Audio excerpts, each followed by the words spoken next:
सबसे पहले बात करेंगे दिल्ली के डॉक्टर अंबेडकर इंटरनेशनल सेंटर की, जहां पर राष्ट्रीय स्वयंसेवक संघ के शताब्दी समारोह का आयोजन हुआ।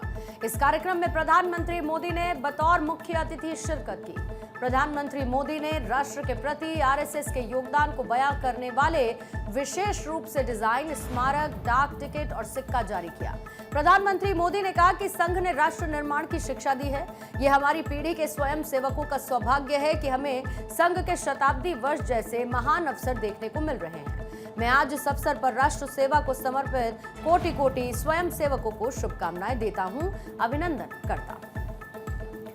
पीएम मोदी ने राष्ट्रीय स्वयंसेवक संघ के शताब्दी समारोह में कहा है कि संघ के स्वयंसेवकों ने कभी कटुता नहीं दिखाई, चाहे प्रतिबंध लगे या साजिश हुई हो। सभी स्वयंसेवकों का मंत्र रहा है कि जो अच्छा है, जो कम अच्छा, सब हमारा है।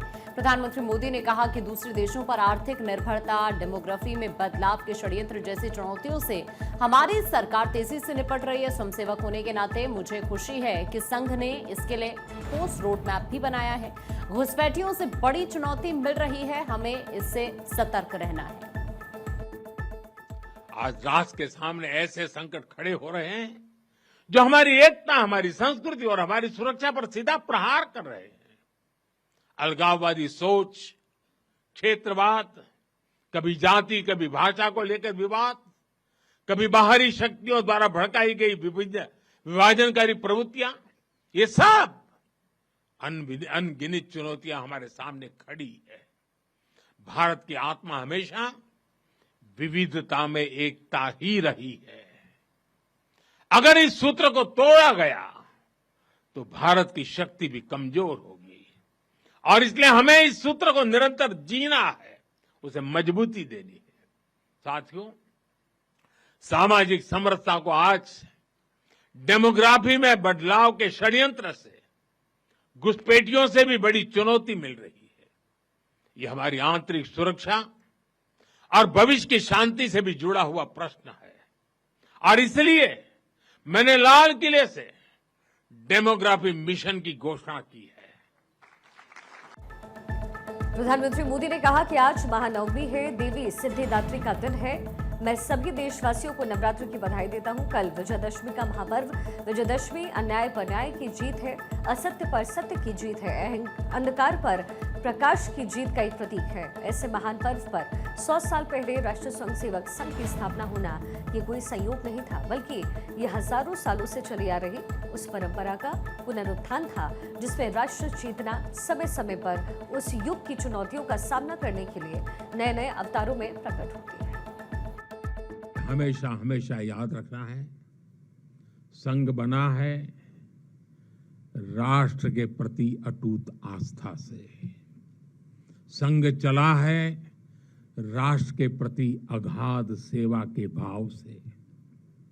संघ तपा है त्याग और तपस्या की अग्नि में। संघ निखरा है संस्कार और साधना के संगम से। संघ खड़ा है राष्ट्र धर्म को जीवन का परम धर्म मान करके। संघ जुड़ा है भारत माता की सेवा के विराट सपने से। साथियों, संघ का आदर्श है संस्कृति की जड़ें गहरी और सशक्त हो। संघ का प्रयास है समाज में आत्मविश्वास और आत्मगौरव हो। संघ का लक्ष्य है हर हृदय में जन सेवा की ज्योति प्रज्वलित हो। प्रधानमंत्री नरेंद्र मोदी ने कहा कि समाज के कई सेक्टर्स में संघ लगातार काम कर रहा है। संघ नदी की तरह है जिसकी एक धारा कई धाराओं में बढ़ती तो गई, लेकिन उसमें कभी विरोधाभास पैदा नहीं हुआ, क्योंकि हर धारा का उद्देश्य और भाव एक ही है, वो है राष्ट्र प्रथम। अपने गठन के बाद से आरएसएस राष्ट्र निर्माण के उद्देश्य लेकर आगे चला है और इसके लिए जो रास्ता चुना गया वो व्यक्ति निर्माण से राष्ट्र निर्माण का है, क्योंकि एक सशक्त राष्ट्र का निर्माण वहां के नागरिकों के सशक्त होने से ही होता है। आरबीआई ने जहां मॉनेटरी पॉलिसी में बदलाव न करने का फैसला लिया, इसके तहत आरबीआई ने रेपो रेट में कोई कटौती नहीं की है। आरबीआई गवर्नर संजय मल्होत्रा ने बताया कि फिलहाल आरबीआई का रुख न्यूट्रल रहने वाला है, यानी रेपो रेट 5.5% पर बरकरार रहेगा। मौजूदा पिछले एक साल के अंदर में आरबीआई रेपो रेट में कुल मिलाकर 100 बेसिस पॉइंट यानी कि 1% की कटौती कर चुका है। गवर्नर संजय मल्होत्रा ने बताया कि भारत की जीडीपी अब 6.8% की दर से बढ़ने का अनुमान है, जो कि पहले की 6.5% के पूर्वानुमान से ज्यादा है। भारत अंतर्राष्ट्रीय व्यापार में भारतीय रुपए के इस्तेमाल पर तेजी से काम कर रहा है। इसको लेकर आरबीआई गवर्नर संजय मल्होत्रा ने इस बात का जिक्र किया कि ऐसा करने से हमारी करेंसी तो मजबूत होगी ही, साथ ही स्थानीय मुद्रा में लेन देन से एक्सचेंज के रूप में हर साल हजारों करोड़ की बचत भी होगी। इसके लिए हमने कई देशों के साथ बातचीत शुरू की है और डॉलर के बजाय रुपए के इस्तेमाल पर सहमति भी बन रही है। उन्होंने कहा कि ये कदम भारतीय अर्थव्यवस्था और हमारी मुद्रा दोनों को ही दुनिया भर में मजबूती के साथ स्थापित करने में बड़ा योगदान देगी। आरबीआई गवर्नर संजय मल्होत्रा ने बताया है कि भारतीय करेंसी को मजबूत बनाने के लिए दूसरे देशों में रहने वाले भारतीयों यानी कि एनआरआईज को रुपए में लोन दिए जाने की मंजूरी एशियाई विकास बैंक की ओर से मिल गई है। संजय मल्होत्रा ने यह भी बताया कि अभी तक भूटान, नेपाल और श्रीलंका में रहने वाले एनआरआई को वहां रुपए में लोन लेने के लिए एशियाई विकास बैंक से मंजूरी मिल चुकी है। ये जो बैंक है वो एशिया के कई देशों में अपनी सेवाएं इस समय दे रहे हैं। भारत ने बैंक के साथ करार किया है, जिसके तहत एनआरआई को रुपए में लोन मिल पाएगा। आरबीआई ने गवर्नर ने बताया कि हमने भारतीय मुद्रा रुपए को मजबूत करने के लिए स्पेशल वोस्ट्रो अकाउंट पर फोकस किया है। स्पेशल वोस्ट्रो अकाउंट ऐसे अकाउंट्स होते हैं जो भारतीय बैंकों में विदेशी संस्थाओं या फिर विदेशी बैंकों में भारतीय संस्थाओं की ओर से खोले जाते हैं, ताकि लोकल करेंसी में लेन देन किया जा सके। भारत इन अकाउंट्स में रखे बैलेंस के व्यापार उपयोग की अनुमति मांगी है, जिस पर बातचीत चल रही है, और इसमें सफलता मिलती है तो इन पैसों को कॉर्पोरेट बॉन्ड और कमर्शियल पेपर्स में निवेश किया जा सकेगा और इस सुविधा से भी भारत की डॉलर पर निर्भरता कम हो जाएगी। I have three proposals for internationalization of the Indian rupee. We have been making steady progress in this regard. The first proposal relates to permit AD banks to lend in Indian rupees to non-residents from 3 countries, Bhutan, Nepal and Sri Lanka, for cross-border trade transactions.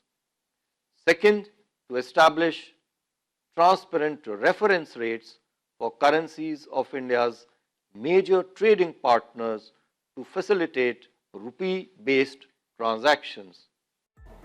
केंद्र सरकार ने सरकारी कर्मचारियों को एक बड़ा तोहफा दिया है। दरअसल प्रधानमंत्री मोदी की अध्यक्षता में केंद्रीय मंत्रिमंडल ने केंद्रीय सरकारी कर्मचारियों और पेंशन भोगियों के लिए महंगाई भत्ते यानी कि डीए में 3% की बढ़ोतरी को मंजूरी दे दी। ये बढ़ा हुआ महंगाई भत्ता 1 जुलाई से प्रभावी होगा और इससे पहले सरकार ने 1 जनवरी 2025 से महंगाई भत्ते और महंगाई राहत में 2% की बढ़ोतरी की थी। केंद्रीय कर्मचारियों को जुलाई, अगस्त और सितंबर का बकाया महंगाई भत्ता दिवाली से ठीक पहले अक्टूबर के वेतन के साथ दिया जाएगा। ये बढ़ोतरी 7वें वेतन आयोग के तहत आने वाले सभी केंद्र सरकार के कर्मचारियों के साथ साथ पेंशनर्स और पारिवारिक पेंशनर्स पर भी लागू हो जाएगी। इस बढ़ोतरी से करीब 49.2 लाख कर्मचारियों और 68.7 लाख पेंशनर्स को सीधा लाभ मिलेगा। हमारे सभी केंद्रीय कर्मचारियों को, पेंशनर्स को बधाई। आज से 1/7/2025 से डीए और डियरनेस रिलीफ 58% हो जाएगा, यानी 3% बढ़ा। बहुत ही बड़ी अच्छी बढ़ोतरी है ये, और करीब करीब 49 लाख एम्प्लॉयज़ और 69 लाख पेंशनर्स को इसका सीधा लाभ मिलेगा। देश भर में बहुत ही अच्छा इसका इम्पैक्ट रहेगा। साथ ही साथ जो जैसा होता है केंद्र सरकार के बढ़ाने के बाद में राज्य सरकार के एम्प्लॉयज़ को भी इसका सीधा बेनिफिट मिलता है। टोटल करीब करीब 10,084 crore rupees per year extra मिलेगा हमारे सभी केंद्रीय कर्मचारियों को प्लस पेंशनर्स को। केंद्रीय कैबिनेट ने 57 नए केंद्रीय विद्यालयों को मंजूरी दी है। केंद्रीय मंत्री अश्विनी वैष्णव ने ये बताया कि 20 केंद्रीय विद्यालय उन जिलों में खोलने का प्रस्ताव है जहां वर्तमान में कोई भी केंद्रीय विद्यालय नहीं है, जबकि 14 केंद्रीय विद्यालय उन जिलों में खोले जाएंगे जहां पर लंबे वक्त तक केंद्रीय विद्यालय को खोलने की मांग हो रही है, जबकि 4 केंद्रीय विद्यालय वामपंथी उग्रवाद प्रभावित जिलों में और 5 केवी नॉर्थ ईस्ट के पहाड़ी क्षेत्रों में प्रस्तावित है। अश्विनी वैष्णव ने जानकारी दी कि केंद्र सरकार ने रबी फसलों का न्यूनतम समर्थन मूल्य यानी कि एमएसपी भी बढ़ाने का फैसला किया है। अश्विनी वैष्णव ने बताया कि 2026 और 27 के दौरान रबी फसल की अनुमानित खरीद 297 लाख मीट्रिक टन है, जिसके लिए एमएसपी के हिसाब से किसानों को भुगतान की जाने वाली राशि 84,263 करोड़ रुपए है।